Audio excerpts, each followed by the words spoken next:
Todd Henry opens his book with a line from the poet Oliver Wendell Holmes.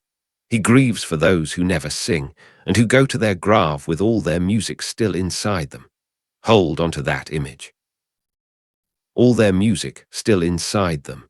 Because there is a question that once you hear it is very hard to unhear. What is the most valuable land in the world? Not Manhattan, not Tokyo. Not the oil fields of the Middle East. The answer, according to author Todd Henry, is the graveyard. Because buried in the ground beneath our feet are the novels that were never written. The businesses that were never launched. The paintings never painted, the songs never sung, the apologies never offered, the relationships never repaired. All of it went into the earth, still locked inside the people who carried it. That single idea became the seed of a book called Die Empty, and today we are going to walk through all of it, chapter by chapter, story by story. Let us begin. In February 2011, an artist and urban planner named Chang was living in New Orleans, grieving the loss of someone she loved. On an abandoned house in her neighborhood, she painted a giant chalkboard. Across the top she stenciled 4 words, "Before I die." Below it were dozens of blank spaces. She left chalk out, and then she waited. By the next morning the wall was full. Strangers had written things they had probably never said out loud. "Before I die, I want to write a book. Before I die, I want to tell my mother I love her. Before I die, I want to be someone's cavalry." That wall became a movement, more than 100 installations all over the world. Why did it strike such a nerve? Because our days are finite. Because, as Henry puts it, the death rate is still hovering at about 100%.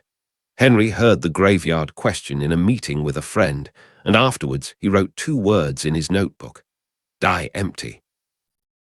He meant it as an operating ethic. Empty yourself of your best work every single day so that nothing valuable is left inside you at the end.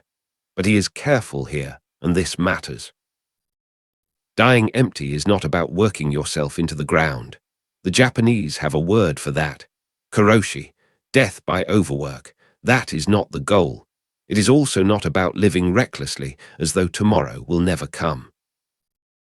It is not about chasing every impulse.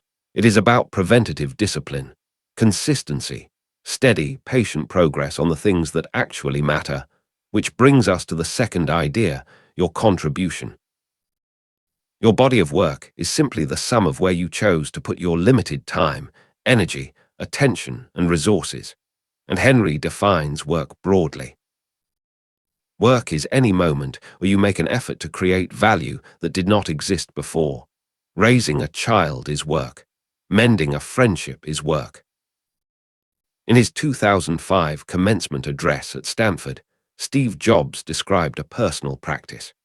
Every morning he would look in the mirror and ask himself whether he was doing what he genuinely wanted to be doing. Remembering that he would one day die, he said, was the single best tool he had for stripping away pride, fear of embarrassment, and fear of failure. And yet, most of us are not doing this.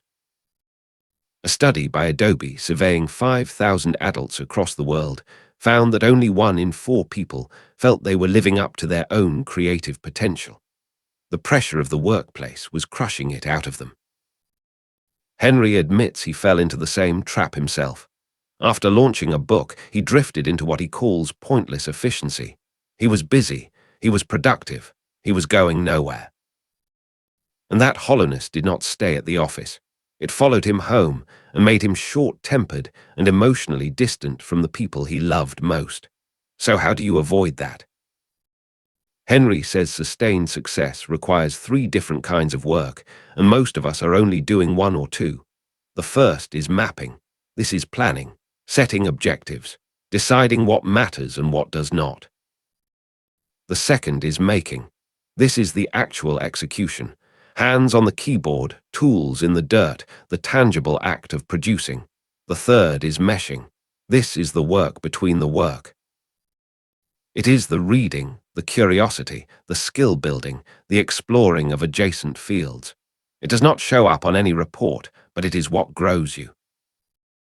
Depending on which of these you neglect, you fall into one of four types. If you do all three, you are a developer. You constantly weave together resources to create value.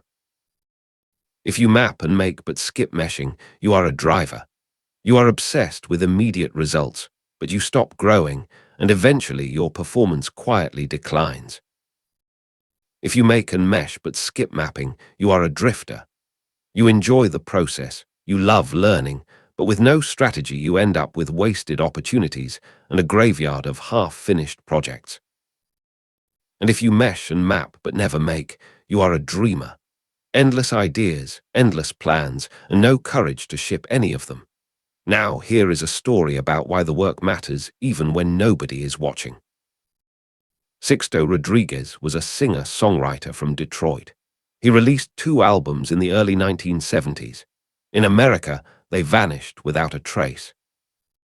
So he went back to hard physical labor, demolition work, tearing down buildings. What he did not know was that half a world away, in apartheid-era South Africa, his record had become the soundtrack of an entire generation of dissenters. He was a household name there. And because nobody knew anything about him, a legend spread that he had taken his own life on stage. Decades later, 2 music journalists went looking for the truth and discovered he was alive, still doing demolition work in Detroit. Rodriguez traveled to South Africa and walked out in front of tens of thousands of people who knew every word of his songs.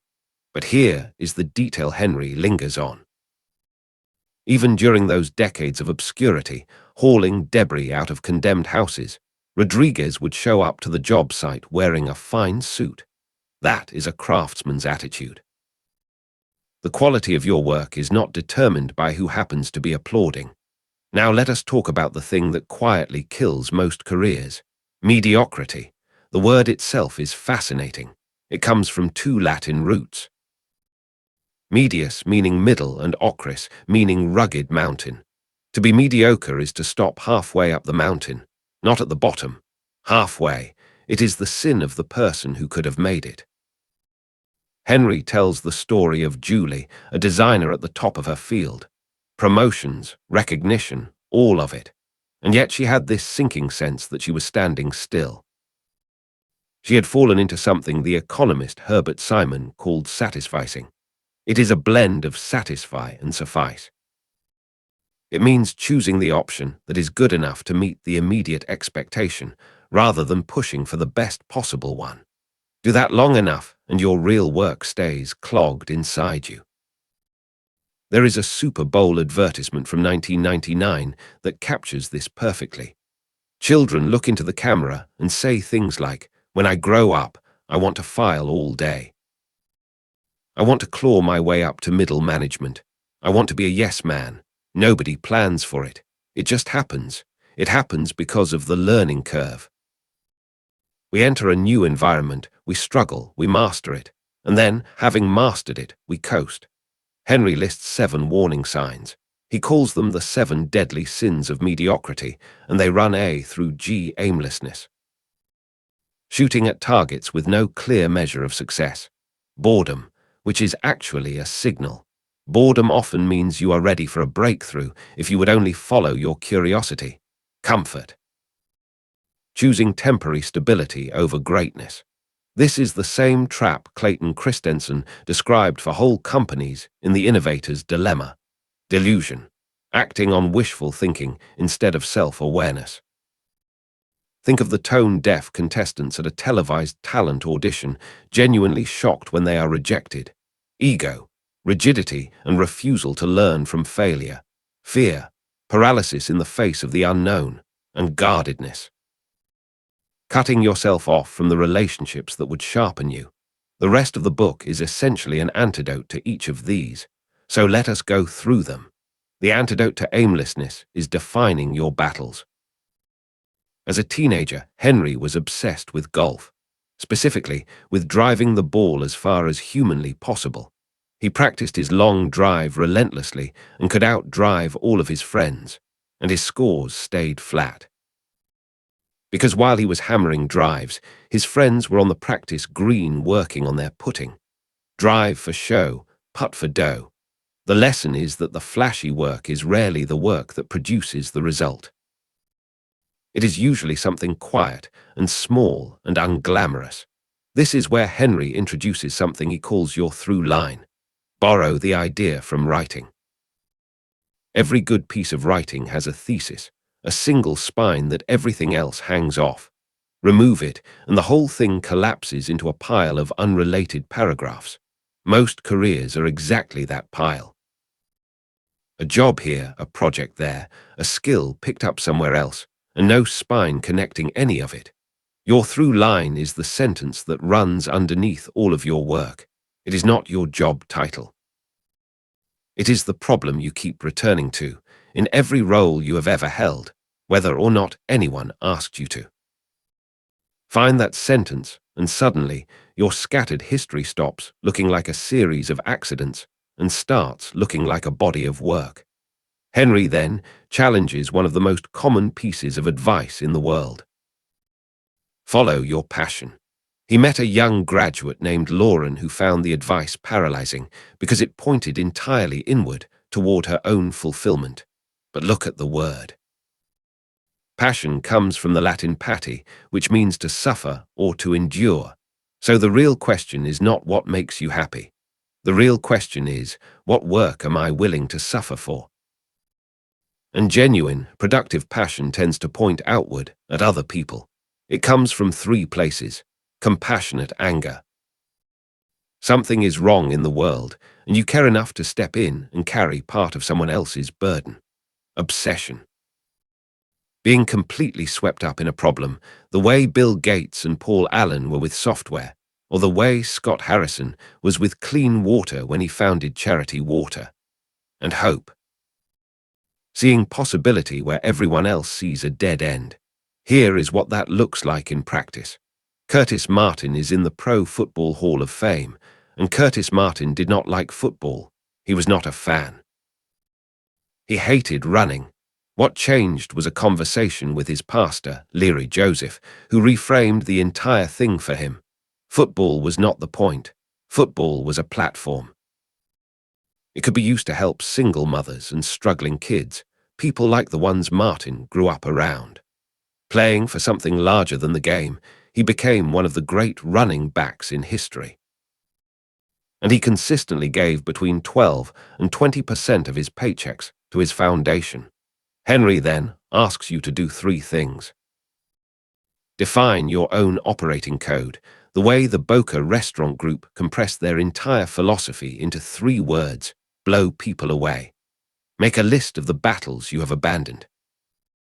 And close your open loops, the unfinished projects and unresolved relationships that quietly drain your attention every day. The antidote to boredom is fierce curiosity. Henry has a name for people who are highly productive and mentally stagnant at the same time: the busily bored. He points to Nicholas Carr's book The Shallows, which argues that the internet steadily erodes our capacity for deep concentration. We used to be scuba divers. Now we are jet skiers, skimming the surface at high speed. The danger is what he calls creative inversion, where demand is driving your ideas because you have nothing left inside to draw from. Chris Brogan, who ran Human Business Works, stayed ahead of this by relentlessly asking one word: why? So Henry suggests building what he calls hunting trails. Keep a running list of your open questions and give yourself permission not to know the answers yet. Keep a commonplace book, a single place where you collect quotes and passages and articles that struck you. Build a list of things to study. Johnny Cash once compiled a list of 100 essential country songs for his daughter Roseanne. Decades later, that list became her album. Keep a stimulus queue, a stack of books and articles waiting for you so you are never running on empty. Prototype constantly, the way the design firm IDEO does, an approach Tom Kelly describes in The Art of Innovation. And find what Joseph Campbell called a bliss station, a physical space, sacred and protected, where creative work is allowed to incubate. When you are stuck on a conceptual problem, Henry suggests finding the edges first, the way you solve a jigsaw puzzle by assembling the straight edges before anything else. He offers 4 questions, aspirations. What are we actually trying to achieve here? Affinities. What does this problem resemble? What pattern from the past does it rhyme with? Assumptions. What artificial limits am I imposing that nobody actually asked for? Attributes. What are the concrete details and constraints of the thing in front of me? And he draws a useful distinction. Some blocks are conceptual, meaning you lack the big idea, and the cure is to ask a different question. Others are executional, meaning the idea is fine, but the process or the knowledge is missing. Treating one as the other wastes enormous amounts of time. The antidote to comfort is deliberately stepping outside it. At a conference in 2012, a woman named Sara was handed $100 and told to do something with it. She pledged to raise $29,000 for charity water and to swim from Alcatraz to San Francisco, naked. In 72 days, she raised over $32,000, and she made the swim. A senior manager at FedEx named Sam Solano described his own method more quietly. He deliberately surrounds himself with people smarter than he is and behaves like a sponge. Henry offers an exercise. Imagine that tomorrow a stranger will follow you for the entire day to compile the definitive record of your life. Everything you do, every conversation, every hour. Now, how does tomorrow look different? It is worth noting that in Carl Pillermer's research interviewing elderly people about their lives, the greatest sources of career satisfaction were almost always the risky moments. The times they said yes when it would have been easier to say no. The songwriter Thad Cockrell calls this walking into dark rooms, entering situations you cannot fully see into. Henry describes a copywriter named David who made a habit of saying yes to the difficult projects nobody else wanted. In doing so, he built relationships across the entire organization and eventually became creative director. He describes a communications director named Mike who walked away from a comfortable job that fit him like a glove, simply to find out what he was actually capable of. And there is Jeff Bezos, who built what he called a regret minimization framework. He projected himself forward to age 80 and asked which choice he would regret less.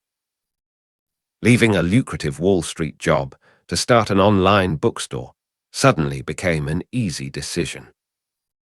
Seth Godin, in Poke the Box, makes the related point that we spend an absurd amount of our lives waiting for permission that is never going to arrive. Henry divides people into 2 groups here. Contingency responders blame their circumstances and wait for the circumstances to change. Ownership responders take responsibility for what is in front of them. To make that practical, he suggests 3 tiers of goals. Stretch goals are long arc. They define who you are becoming. Sprint goals are medium arc. Focused campaigns that build momentum. Step goals are daily. And on this, there is a well-known piece of advice Jerry Seinfeld gave to a young comedian named Brad Isaac. Write every day. Put a big red X on the calendar for each day you do it. Soon you will have a chain. And then your only job is simple. Do not break the chain. Benjamin Franklin did a version of this 250 years earlier. Every morning he asked himself, what good shall I do this day? Every evening, what good have I done today? The antidote to delusion is knowing yourself.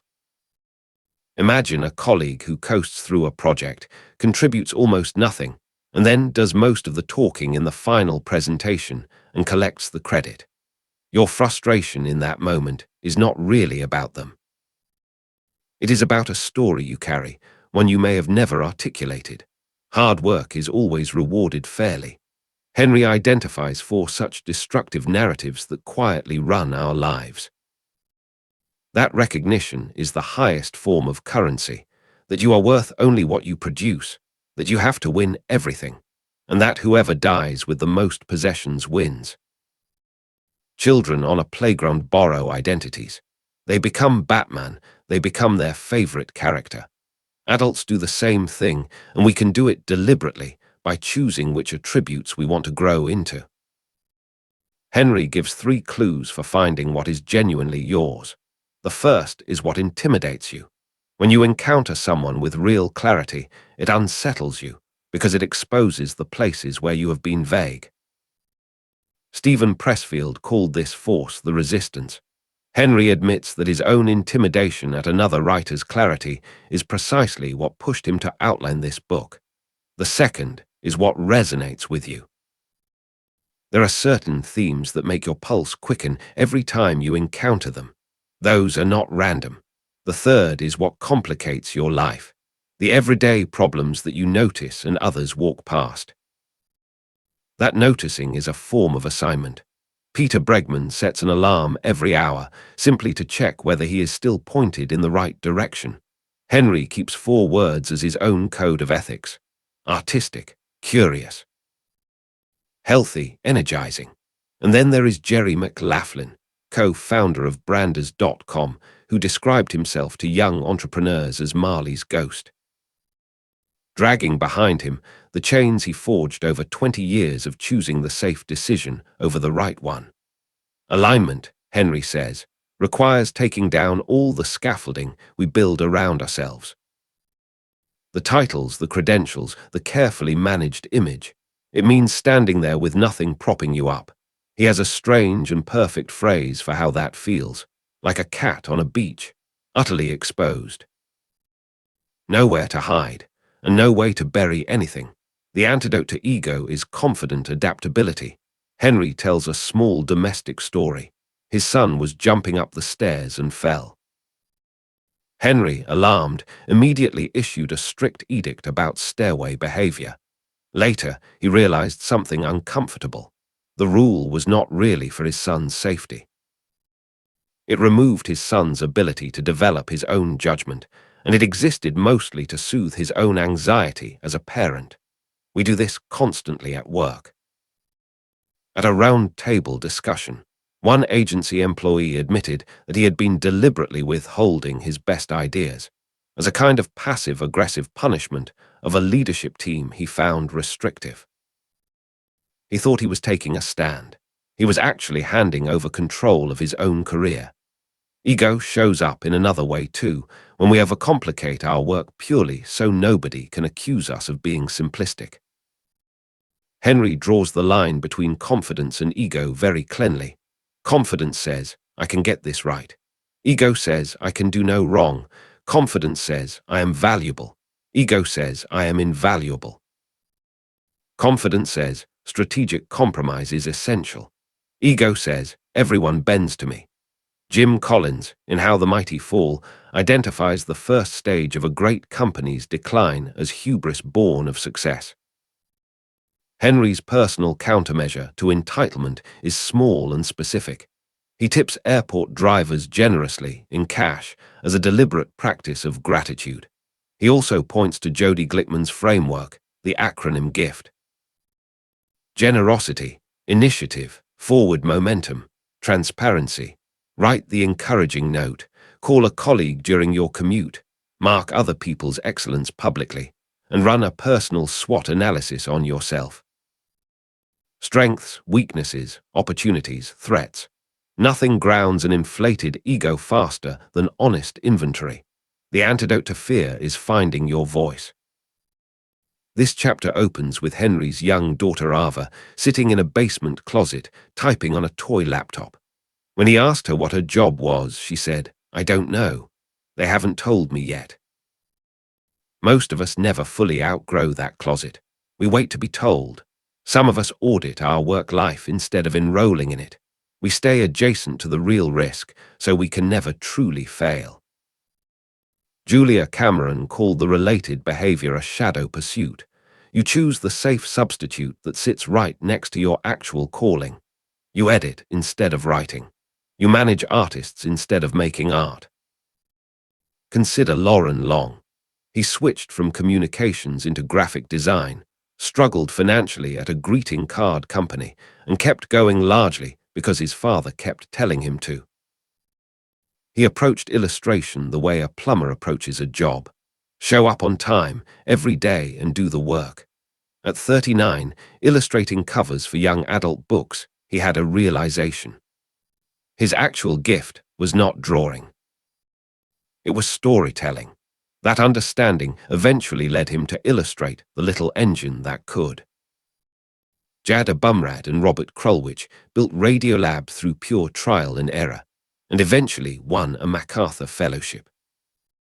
Bumrad describes stumbling onto a particular sound edit that felt, in his words, like an arrow left for him by his future self. But before that, the early feedback was brutal, which taught them the essential thing. Remarkable work requires standing close enough to failure to be genuinely burned by it. So schedule the experiments, deliberately, weekly. Apply your peripheral skills, the abilities from your other lives that nobody in your field has, and trust your instincts. Derek Sivers makes the point that the things which are completely obvious to you are often profound to everyone else. You discount them precisely because they cost you nothing. But Henry issues one warning here. Cover bands do not change the world. Imitation is a legitimate tool while you are learning. It is a dead end as a destination. The antidote to guardedness is staying connected. When we close ourselves off from people, two things happen. We start avoiding what needs to be said, and we squash conflict instead of resolving it. Sara Young of National Public Relations deliberately hires people with different viewpoints and then builds a culture where everyone is free to speak. Steve Jobs told a story from his childhood about an elderly neighbor with a rock tumbler. They gathered ordinary, ugly stones from the yard, put them in the can with some grit and liquid, and switched it on. It made a terrible noise for a day. When they opened it, the stones were beautiful and polished. That, Jobs said, was what a team of brilliant people does. The arguing and the friction is the tumbling. That is what polishes the idea. Henry says you also need mirrors. A small number of trusted people who have your full permission to tell you the raw truth without softening it. He names 3 things that assassinate creativity inside organizations. Dissonance, where what leadership says and what leadership actually rewards do not match. Fear, where the cost of failing clearly outweighs the benefit of succeeding, so nobody moves. And expectation escalation, where unspoken phantom rules accumulate until people are quietly overextended and nobody can say why. The counter is a set of 5 conversations, held regularly. Clarity. How does what I am doing connect to why this organization exists? Expectations. Do I know what is expected of me, and am I falling short anywhere? Fear. What am I actually afraid of here, and what is the real risk? Engagement. Where is the inspiration in this, and what is the emotional temperature of the team? And the final 10%. This is the one people skip, and it is the one that prevents corridor gossip. The question is simply, what am I doing that does not make sense to you? So how do you hold all of this together, day after day? Henry uses Apollo 13 as the image. The astronauts, stranded and short on power, had to correct their trajectory manually. Their method was to keep the moon fixed in a small window and burn the engine, constantly correcting. That is the job. Not one perfect decision. Continuous, small redirection. He builds it into a daily checkpoint, spelling out the word empty. E is for ethics. Look at what is coming today and check it against your code. Anticipate where you are likely to slip. M is for mission. What is today's step goal and what needs to be pruned? P is for people. Who needs attention? What loops need closing? Which of the 5 conversations is overdue? Who can I serve today? T is for tasks. Block real time for the priorities that matter and define the day's actual projects. And Y is for you. Learn something, practice a skill, be grateful, dream. Henry makes a distinction worth holding on to. Your vocation is not the same as your occupation. Your occupation is just the container it currently sits in. Containers change. And fall in love with the process, not the end product. The end product arrives rarely. The process is where you actually live. In the final chapter, Henry points out that a GPS is useless unless it first knows two things: where you are and which way you are facing. Turn-by-turn instructions cannot help a person who does not know their own position, which means you cannot simply follow somebody else's map. Viktor Frankl, who survived the Nazi concentration camps and wrote Man's Search for Meaning, observed that the prisoners who endured best were those who managed to ascribe meaning to their suffering. Against the existential vacuum, Frankl inverted the usual question. Stop asking what you expect from life. Ask what life expects from you. Henry tells the story of a father who unintentionally paralyzed his son by constantly pressing him to do something great. Later, the father sat down and tried to list the presidents of his country and realized he could only name a handful. If even presidents are forgotten, then greatness in that sense is a terrible target. Making a daily difference is a much better one. He also names something that traps a lot of people. He calls it the lag. It is the gap between cause and effect, between planting and harvest. Nothing appears to be happening, and the work feels wasted. Strategic quitting is perfectly reasonable. Quitting inside the lag, purely because it has become uncomfortable, is one of the most common mistakes there is. Real optimism, he says, is not the belief that things will turn out fine. It is the expectation of progress through active effort. Chris Guillebeau describes something he calls selfish generosity. The genuine satisfaction you get from meeting someone else's need. Sara Blakely, who built Spanx, describes a dinner table ritual from her childhood. Her father would go around the table and ask, "What did you fail at this week?" If she had nothing to report, he was disappointed. She grew up understanding that failure is not a bad outcome. Failure is not trying. Bob Locken built a company called ProClarity, sold it to Microsoft, and retired to play golf. He was bored within months. His wife challenged him to go solve something that mattered, and he founded a company tackling decision-making in healthcare data. The future, Henry argues, belongs to the people who contribute more value than they consume, and he warns about the merry-go-round. Going around and around, complaining, analyzing, never actually making a decision. He calls the danger zone the gray zone. It is the space where you are entirely capable and no longer stretching.